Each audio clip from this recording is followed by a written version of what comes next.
The function f is defined by f of x equals to ax square positive bx positive c, where a, b, and c are constants. The graph of y equals to f of x in the xy plane passes through the points 7, 0 and negative 3, 0. If a is an integer greater than 1, which of the following could be the value of a positive b? Okay, here we can consider the given function. It is a quadratic function in standard form. When we have a quadratic function standard form, there is a formula to get the x coordinate of the vertex. So that is x equals to negative. We have to consider the coefficient of x b, and it has to be divided by 2 times the coefficient of x square, that is 2a. And the graph of the given function passes through these 2 points. In both the points, the y coordinate is 0. Since the y coordinate is 0 in both the points, these 2 points represent the x-intercepts of the graph of this quadratic function, I mean the parabola. Okay, when we have the 2 x-intercepts of the parabola, to get the x-coordinate of the vertex, we have to find the average of the x-coordinates of the 2 x-intercepts. Okay, now let's find the average of the 2 x-coordinates, 7 and negative 3. Then we have to add these two numbers and divide by 2. Okay, then we get 7 negative 3 divided by 2. We get 4 over 2, which is equal to 2. Here I got the x-coordinate of the vertex of the quadratic function. So now we can plug in this 2 for x over here, because this is the formula we have to get x-coordinate of the vertex. Then we have 2 equals to negative b over 2a. Okay, now let's multiply both sides of the equation by 2a to solve for b in this equation. This 2a will cancel out. Then we get 4a equals to negative b. Now let's multiply both sides of the equation by negative 1. Then I'm getting negative 4a equals to b. Here I got the value of b in terms of a. And our aim is to get the value of a positive b. Okay, now let me write the stuff over here, a positive b. And we can keep this a as it is. And for b, we can plug in this one, negative 4a. Then we have a positive b equals to negative 3a when I combine a and negative 4a.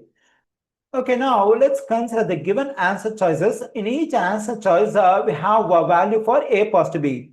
Okay, now let's verify the given answer choices one by one.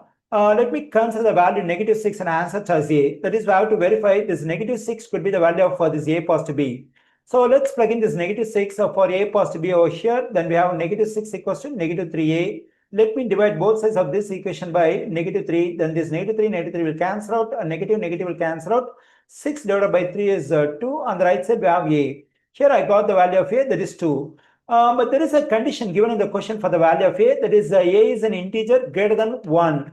Here the value we have for a is 2, which is an integer and also greater than 1. So this value of a satisfies the condition given over here. So this negative 6 in answer choice a could be the value of a positive b. So the correct answer choice for this question is a. Anyways, we can verify the other answer choices as well. Now let me consider negative 3 in answer choice b. Let me plug in this negative 3 for a positive b over here. Then we get negative 3 equals to negative 3a. Let's divide both sides of this equation by negative 3. This one will cancel out. The simplification of this one is 1. On the right side, we have a. Here we have a equals to 1. But it does not satisfy the condition given over here. That is, a is an integer greater than 1.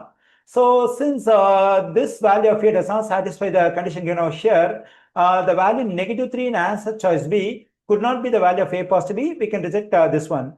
Now let's consider the value we have in answer choice c, that is 4. Let me plug in over here.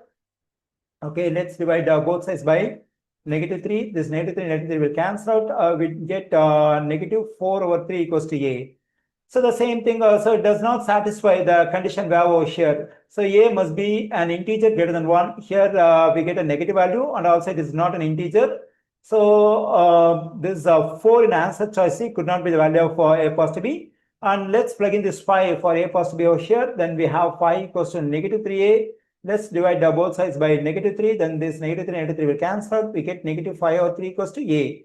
Again, the value we have for a over here does not satisfy the condition given. So this 5 could not be the value of a positive b. So the value negative 6 in answer choice a could be the value of a positive b.